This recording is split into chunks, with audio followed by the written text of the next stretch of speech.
உங்களுக்கு நிம்மதி உண்டாகுவதாக, தேவனுடைய இரக்கங்கள் அதிகமாவதாக.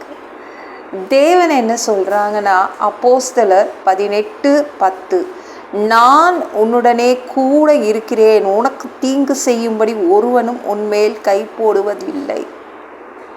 தேவன் உங்களோட கூட இருக்கிறதுனால யாரும் உங்கள் மேலே கை வைக்க முடியாது, தீமை செய்ய முடியாது. நாங்கள் இவ்வளோ எதிர்ப்பு இருக்குது, நான் தனியாக நிற்கிறேன்.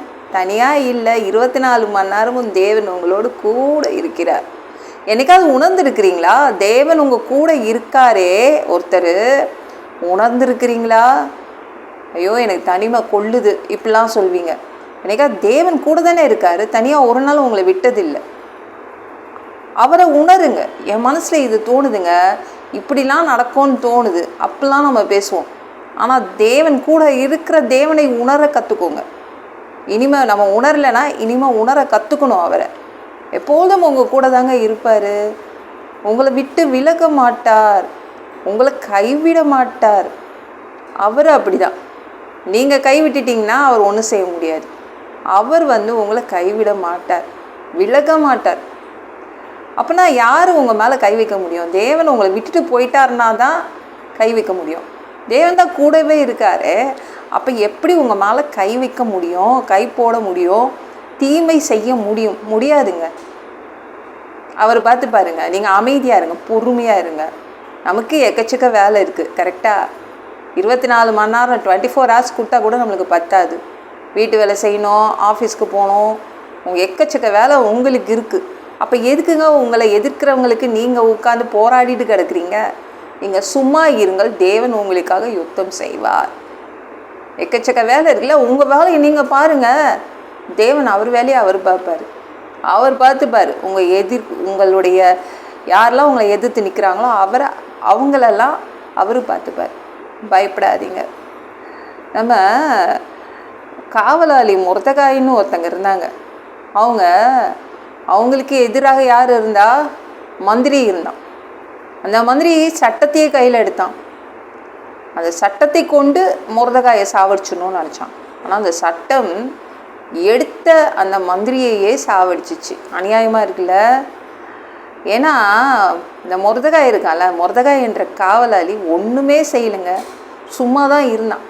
நான் கூட இருந்தார், 24 மணி நேரம் கூட இருந்தார். பார்த்தீங்களா? தேவன் அவர் தான் அந்த மந்திரியை சாவடிச்சார். அவ்வளோதான். உங்களுக்கு விரோதமாக யாரும் உங்களுக்கு தீமை செய்ய முடியாது. அவர் பார்த்துப்பாரு. ஏன்னா அவர் உங்களோடு கூட இருக்கார். நீங்கள் உணர்ந்து கொள்ளுங்க தேவன் யார் என்று. உங்கள் கூட இருக்கிற தேவன் யார் என்று உணர்ந்து கொள்ளுங்க. நீங்கள் என்றைக்குமே தனியாக உங்களை விட்டுட்டு போக மாட்டார். ஞாபகம் வச்சுக்கோங்க, விட்டு விலக மாட்டார். நீங்கள் சும்மா இருந்தால் போதும், அவர் பார்த்துப்பார். இந்த வீடியோ பிடிச்சிருந்துச்சுன்னா மற்றவங்களுக்கும் ஷேர் பண்ண மறக்காதீங்க. கர்த்தர் தாமே உங்களை ஆசீர்வதிப்பாராக. ஜெபம் பண்ணலாமா? அன்பு பிதாவே, உங்கள் பிள்ளைங்க உங்கள் பாதத்தில் வந்திருக்காங்கப்பா.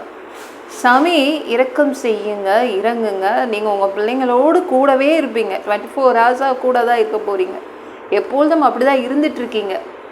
அதனால் உங்கள் பிள்ளைங்க மேலே யாரும் கை போட முடியாது, கை வைக்க முடியாது, எந்த தீமையும் செய்ய முடியாது. நீங்கள் உங்கள் பிள்ளைங்கள பார்த்துப்பீங்க. உங்கள் பிள்ளைங்க சும்மா இருந்தால் போதும். எல்லாம் பொல்லாத பிசாசுகள், ஏவல்கள், மந்திரங்கள், தற்கொலை ஆவிகள், பயத்தின் ஆவிகள், பலவீனப்படுத்துகின்ற ஆவிகள் எல்லாம் இயேசு என்ற பெயரினை கொண்டு துரத்துகிறேன். ஓடிப்போ. உங்கள் பிள்ளைங்களை இரத்த கோட்டிக்குள் மறைச்சிக்கோங்க. பரிசுத்த ஆவியால் நிரப்புங்க. ஞான ஸ்நானம் எடுக்கணும். ரட்சிப்பீராக.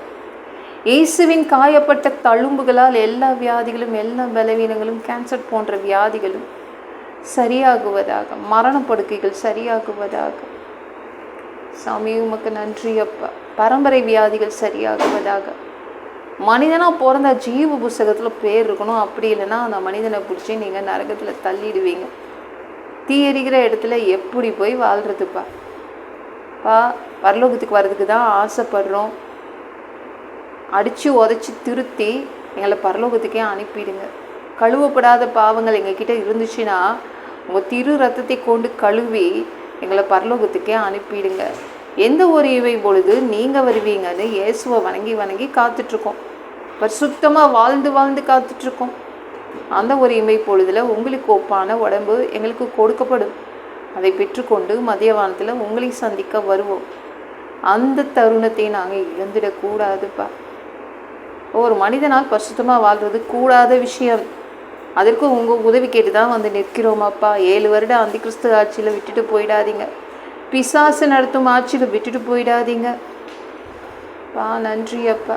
3வது தடவை கூட இந்த பூமிக்கு வருவீங்க. இந்த பூமியின் சொந்தக்காரராக ஓனராக வருவீங்க. 1000 வருடம் இந்த பூமியை அரசாட்சி செய்வீங்க பா.